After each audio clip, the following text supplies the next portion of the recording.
Hi, wrestling fans. Thanks for clicking the dreaded D Rose report. You know what? I forgot. I made my prediction on the Laurinaitis versus Cena match. I forgot. It's a, I was talking about a DQ where Big Show punches out Laurinaitis, which causes Cena to win, to lose, and Laurinaitis wins. But I forgot. It's a, what is it? Not Falls Count there, but. Oh, it's a submission or pinfalls only. So, it's going to have to be a pinfall, I think. I thought I heard a card on it. Maybe I didn't. Anyway, so Laurinaitis is going to win by pinfall. What's going to happen? In my opinion, Big Show is going to come down, punch Cena, knock Cena out with the big punch he's got, the one that goes this way. And he's going to punch out Cena. Laurinaitis is going to cover him for the win. Why did Big Show do that? Big Show gets his job back for doing the job for Laurinaitis. That's my opinion.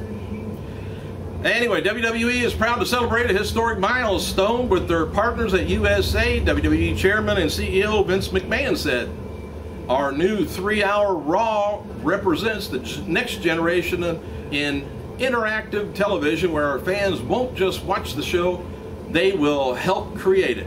Now, I hope he knows what the word interactive means. So far, I don't think he's gonna. I can't believe he's going to let us create it. Something behind that. Anyway, the expanded WWE Monday Night Raw will transform television into an unprecedented level of viewer interaction. Fans will have new ways to get involved with the show through WWE.com and social media by deciding matches, stipulations, and new character development. WWE brand will, this is going to be unprecedented fan interaction as at WWE Active. So we'll just see how that works. I'm not convinced it's on the level, but what do I know? Let's find out. Anyway, I'll tell you the start date on that soon. Anyway, former WWE star John Morrison and Melina, they're going to be appearing at Motor City Comic Con today through Sunday. The event's taking place at the Suburban Collections Showplace in Novi, Michigan. Never heard of it. WWE.com has revealed the cover of the second edition of the WWE Encyclopedia set for release September 3rd. It will have everything the first WWE Encyclopedia had, plus updates and new superstar entries and more past superstar features. The cover of it just shows a bunch of just old and new WWE wrestlers on the front of it. And of course, Cena's pretty much up front. WWE website has added a section dedicated to the defunct American Wrestling Association, or AWA, featuring history and photos, videos, wrestler bios, and more, which is a classic company. Great wrestlers started out there. Dwayne "The Rock" Johnson, he put his Hidden Hills, California mansion on the market for just under, get your wallets out, $5 million. Not 5, but under $5 million. Yeah. 499-99999. Hey, anyway, the luxury blog speculates that it's a 7-bedroom, 9,120 square foot estate being lived in by The Rock's ex-wife and manager, Danny. Her name is Danny Garcia. The property description lists the home as a ultra-private, custom contemporary Mediterranean view estate with mesmerizing, I love anything that's mesmerizing, view of the resort-like lush landscape yard. And an infinity pool. That means it looks like it just goes on forever. It's a barbecue center too, and they got waterfalls and endless vistas of mountains seen from most rooms. Probably not the bathroom. You get distracted. TNA Wrestling announced Thursday that Brooke Hogan, daughter of wrestling legend Hulk Hogan, has rejoined the organization and beginning May 31st episode of Impact Wrestling on Spike TV. She's going to serve as the executive in charge of the Knockout division. The following press release was issued, says Brooke Hogan joins TNA Wrestling on Spike TV starting Thursday, May 31st. So she's going to be doing what Karen Jarrett, I would guess, had done at one time. After teasing a major announcement about to be made on Twitter from TNA President Dixie Carter, has announced that Impact Wrestling is going to be going live, I say, May 31st and continue throughout the summer. So that tells me it's a test drive. See how it works. A lot of the reasons that TNA wasn't live is to do editing where things just didn't work out right.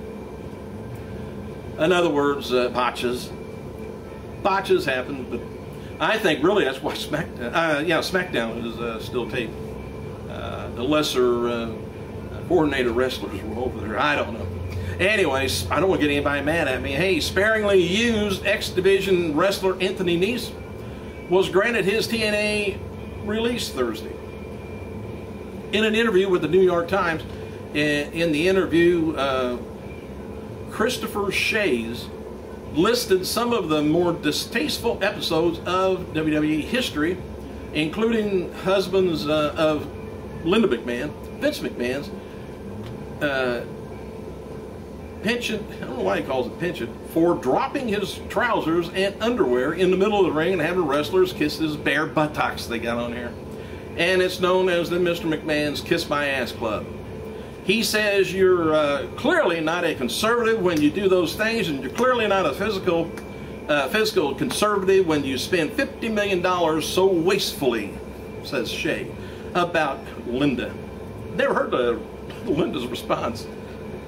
Anyway, oh, by the way, Gunner on Twitter announced that he signed a new 3-year deal with TNA Company.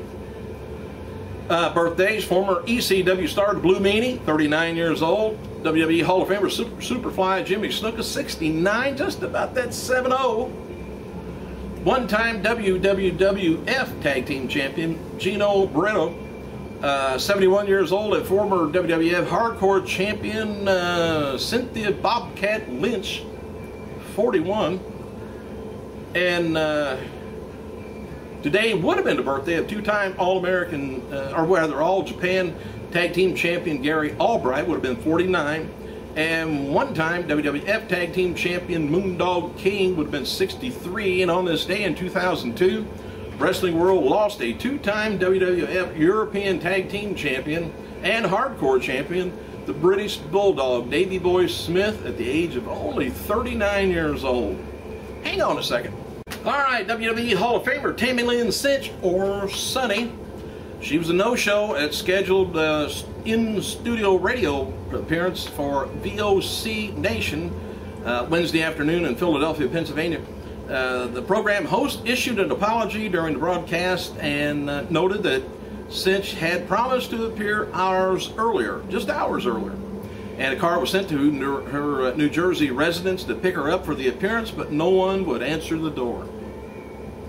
I hope she gets herself somehow straightens up, or somebody helps her get straightened up. Anyway, Chris Jericho was interviewed by Metal Hammer in the UK, and the fan asked if which other wrestler were big metal fans. He said, well, CM Punk is more of a punk guy. He said there are metal elements to him, but he liked H2O and bands that I really don't know too much about. Triple H is a metalhead, but he likes Metallica and Motorhead, stuff like that. Bubba Ray is a big metal guy, and Edge, kind of like me, he likes all aspects of music, but as far as true blue metalheads like me, there aren't many. And there's a few and far between metalheads like me anyway.